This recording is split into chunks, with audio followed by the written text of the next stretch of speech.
Hi everyone, welcome to Johnson's Journeys, Season 7, Episode 3. Today we're back, we've got Genk in the league and Copenhagen in the Europa League, but the eagle-eyed viewers of you may notice this little thing up there. I've been appointed as the Belgian boss. I was approached, I think it was just after our last game, whether I'd like to be the Belgian boss, and I thought, you know what, why not? So I'm not going to focus on that today. We have got an international break coming up after the Copenhagen game.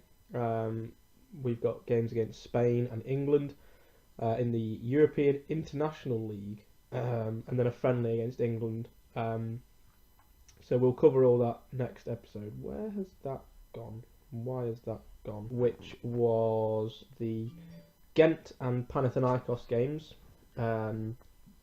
We then had 4 more league games and a Europa League game. We played Ostend in the league and we beat them 1-0. Reece Nelson scoring. We played Anderlecht and we beat them 3-0. Alexiev, Poirier and Barmos. We then played Eupen and suffered our first league defeat of the season, 2-1. Krasilnikov scored, and then Hupertz got 2 goals before half time, and yeah, nothing really happened, and that was it. That was our first league defeat of the season, and then we bounced back from that with a 2-1 win over Charleroi, Wouters and Traistar. And in the Europa League, we beat Copenhagen 3-1. Alexiev, Sanchez and Deprez scored again off the bench, which is just ridiculous. So in terms of the Europa League, going into that game today against Copenhagen again, we currently sit top of our group with 6 points, Copenhagen on 4, as well as Panathinaikos, Moscow on 2. Obviously we'll deal with that later. In terms of the league, despite that defeat to Eupen, we are still top, 36 points, 5 points clear of Genk, who obviously we have got today.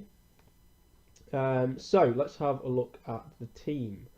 A lot of people struggling with fitness. The game's coming thick and fast as always. So it's going to be De Booster in goal, Cabango at right back, Barmos and Krasilnikov at centre half, Rose left back, Sasa and Poirier in midfield, Alexiev on the left, Nelson on the right, Hrick behind Traistar, Murisan, Wouters, Gaspar, Sanchez, all unfit / injured in Sanchez's case, so miss out today, but still a strong side we're putting out. Hopefully we can get something out of today's game. Genk obviously one of the better sides in Belgium, so may well cause us problems, but I'm confident that we can do something today. Been in good form, so Traistar's had a quiet few last 5 games, as you can see. Only a 6.7. I think he's only got maybe 1 goal in those, or I don't know, that might not be right, but I know he went a couple of games without scoring and then did get 1 last game, so he has now hit 20 for the season, 20 goals from 21 starts. Nelson as well, 12 assists from 18 games. Quite frankly, that's ridiculous. So hopefully we can keep it up against Genk today. As I say, they're our nearest challengers in the league so far, but are 5 points behind us. Obviously, if they can take any points off us today, that will help them out massively.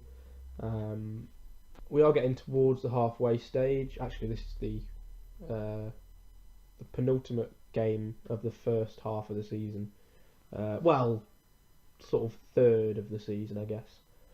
We're nearly halfway through the regular season, but then obviously we've got the championship group after that as well. So, but yeah, if we've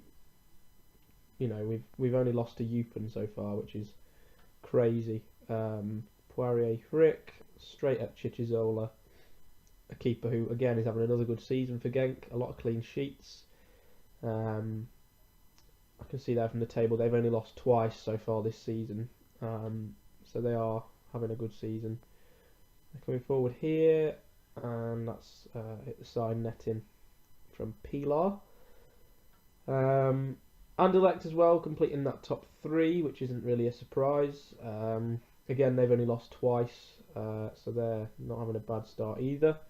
And then STV, Oostend and Ghent currently make up what would be the championship group if it were to start today or tomorrow, whatever. Which is kind of surprising.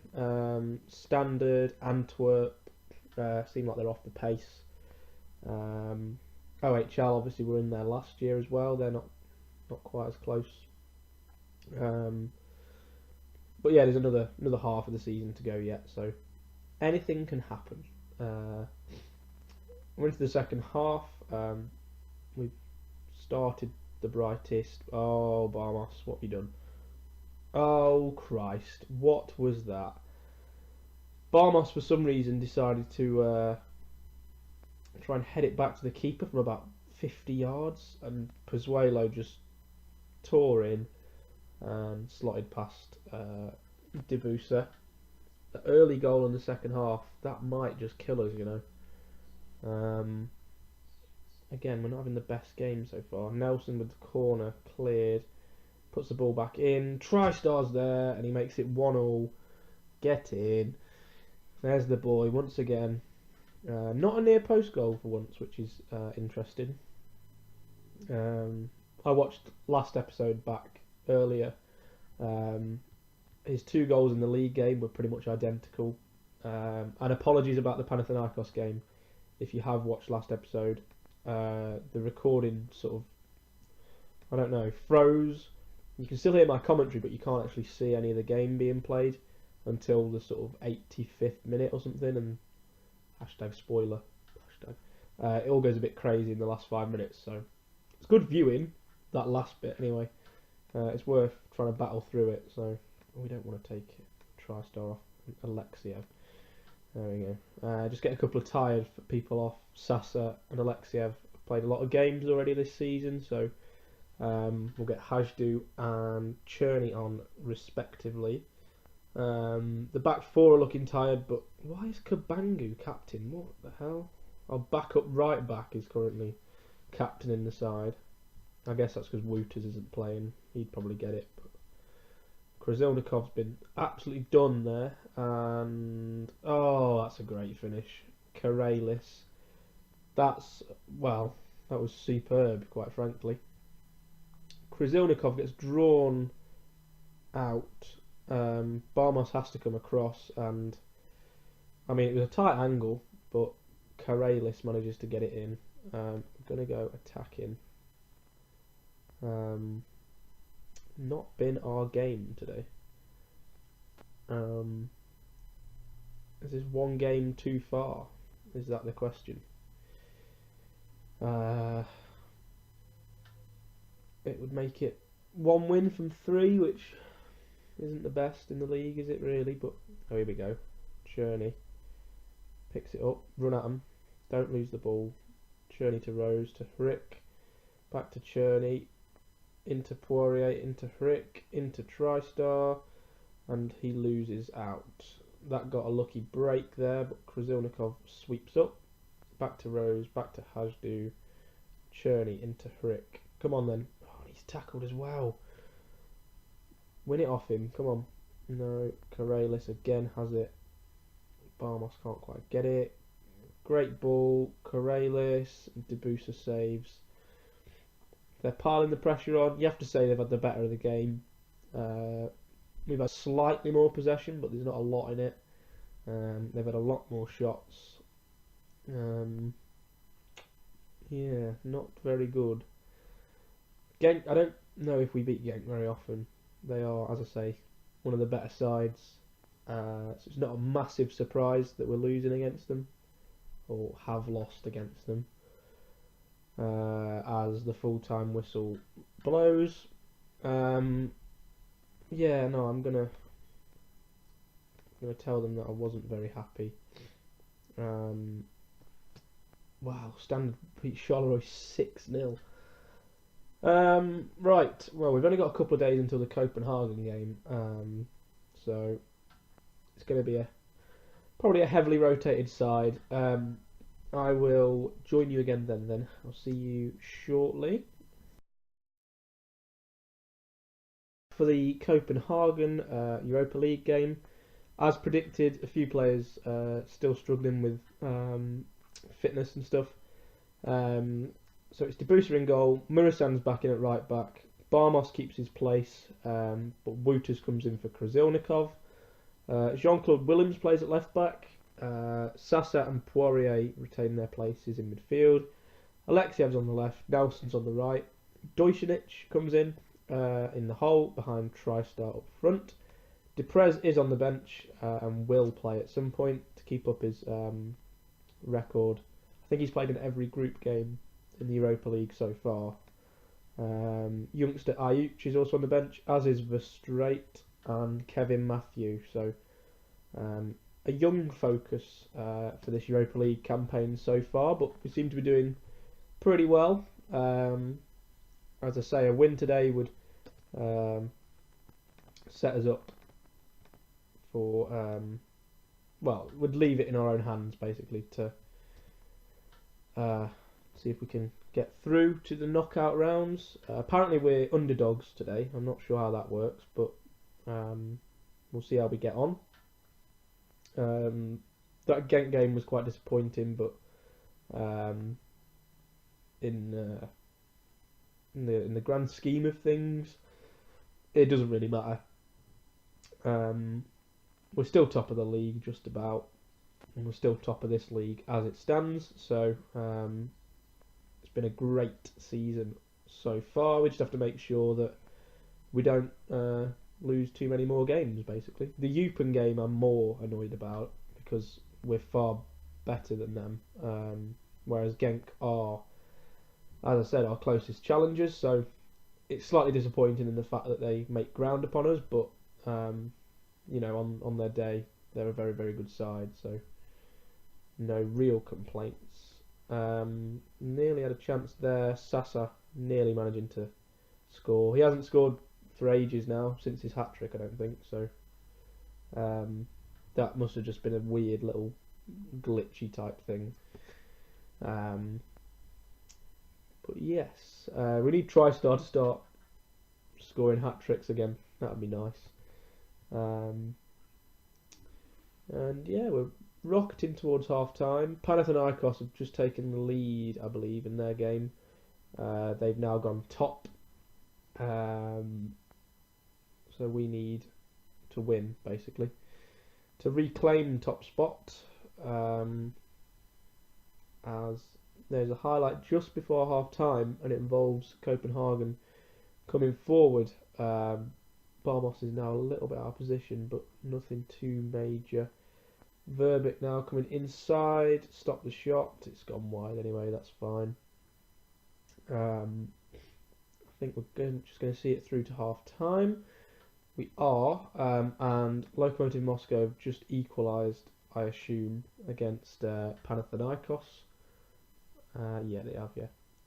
So we are back top as it stands. However, a win today is still important to strengthen our grip on it. But yeah, at the moment, it's not quite happening for us. We have a chance here though. Nelson nearly got it down to Traistar. Now Cornelius brings it away to Laszlo Benez, who's a very good player. Nelson in his own half, back to Debussy, out to Willems, to Alexiev, into Dojcinic, and to Sasa. Keeping the ball quite nicely. Play it through then. Willems, there he is. Ball in. Boom. Traistar. Oh, just over the bar.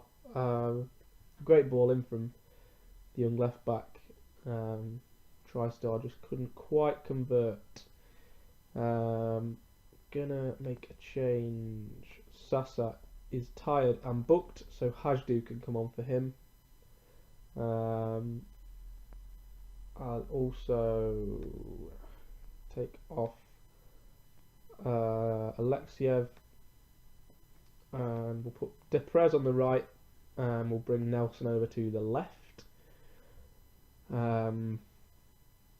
See if Deprez can have another positive impact on the game, like he has been doing recently. He's got half an hour, so see what we can get out of him. They have a chance here. Kusk out to the right, ball into the middle, and Debusa claims. He's gonna have to kick it. Yeah.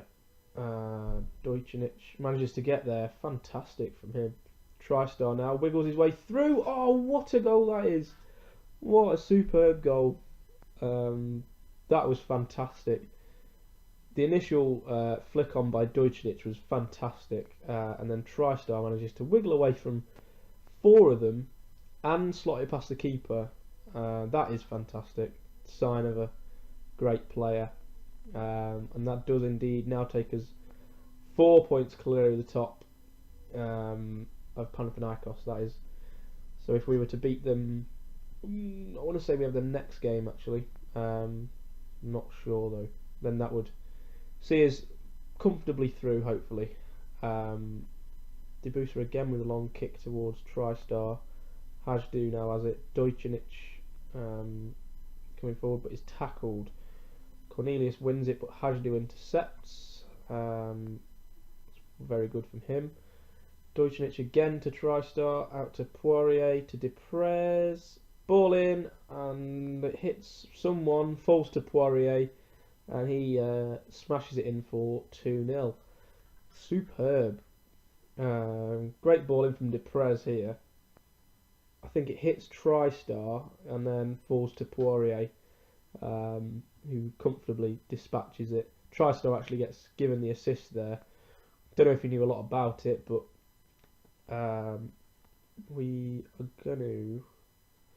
we're gonna get Verstraete on for Dojcinic for the last 20 minutes. Dojcinic is very tired and booked, so I think this might be the first time we've seen Verstraete. Might be Verstraete. Don't really know. But yeah, we'll see how he gets on. Ball through for Traistar from Poirier, who just puts it wide. Unlucky. Traistar just can't add to his tally, unfortunately, at the moment, but there's another highlight. It starts with us on the ball, so Verstraete lays it off to Traistar, back to Poirier, to Verstraete. Poirier, Hajdu, Poirier, Traistar, Verstraete, Hajdu. Again, keeping the ball really well in some good areas. Knocking it round on the edge of the box. Deprez, Traistar, out to Murisan. To Traistar, but not quite finished off.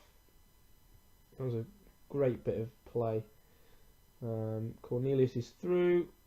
Makes it 2-1 with 10 minutes to go. That wasn't ideal. That all came from our near chance then at that end. Ball through. Cornelius just onside. And a composed finish makes the last 5 minutes very interesting as they have another attack. We just can't quite get it clear. Willems though does get it clear. They come again though. Pumped in but cleared. Get out to him.